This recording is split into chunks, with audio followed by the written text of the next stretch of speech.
quelques semaines, forcément, ce que je le signale à nos téléspectateurs, nous allons suivre la présidentielle jusqu'au bout. C'est une émission de divertissement, donc il ne prétend pas à autre chose qu'à ça. Ensuite, quand l'interview a lieu, elle est avec deux chroniqueurs qui eux-mêmes sont dans un rôle intermédiaire entre l'éditorialiste qui a une ligne politique et des gens qui sont là, bon on connaît, on sait qu'ils sont là pour vous déstabiliser, et on sait aussi que Laurent Ruquier est capable d'arrêter quand ça va trop loin. Donc moi, honnêtement, c'est sans doute mon émission fétiche. Ça avait lieu dans des studios dans le 20e arrondissement de Paris, et dès notre arrivée, on tombe nez à nez avec Jean-Luc Mélenchon en pleine répétition. Tout va bien. Ce sera vraiment un meeting pas comme les autres. Les relations sont plus simples parce que les journalistes qui sont sur le terrain sont moins agressifs au sens physique du terme que les équipes précédentes qui étaient d'une agressivité dont vous n'avez pas idée, physique. Hein.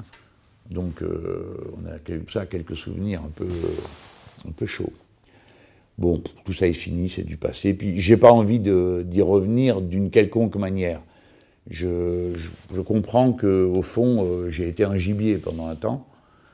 C'est-à-dire c'était devenu un jeu pour certains de venir, de me harceler jusqu'à ce que je craque, pour ensuite se repaître du spectacle d'un homme à la soixantaine qui pris en gros plan, qui se fâche. Les vœux du Front National, c'est le pire des pièges. Il faut se montrer chaleureux, souhaiter une bonne année. Oh, ça va parler. Mais pour la bonne santé, je suis moins sûr. J'ai peut-être une idée derrière la tête.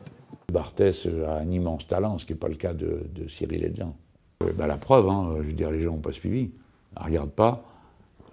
Je pense qu'il n'est pas dans son emploi. Ce qu'avait créé Barthès à l'époque du Petit Journal, il y avait une dimension de vivacité. Bienvenue Jean-Luc Mélenchon, bonjour. Bonjour. Un homme comme Jean-Pierre Elkabbach, qui a une longue pratique professionnelle, a en quelque sorte essayé de devenir un autre personnage que celui qu'il était. Et il s'est mis à couper la parole aux gens à tout bout de champ, à devenir extrêmement agressif, avec des interjections. Et donc à partir de là, moi j'ai décidé que c'était pas un bon endroit pour moi que d'aller dans une de ces interviews. Alors, je ne dis pas qu'elle soit mauvaise, mais la manière de faire ne me convient pas et je n'ai aucune raison de me l'infliger. Notre invité ce matin, Jean-Luc Mélenchon. Nous allons... Jean-Luc Mélenchon, bonjour d'abord. Ah ben bonjour. Nous allons dans un instant parler du TAFTA, oui, le traité transatlantique. On me l'a présenté comme un personnage... terrible à pratiquer, pour moi ça a toujours été le contraire. C'est-à-dire que, bien sûr, il est, comme on dit, rentre dedans. On va pas nier ça.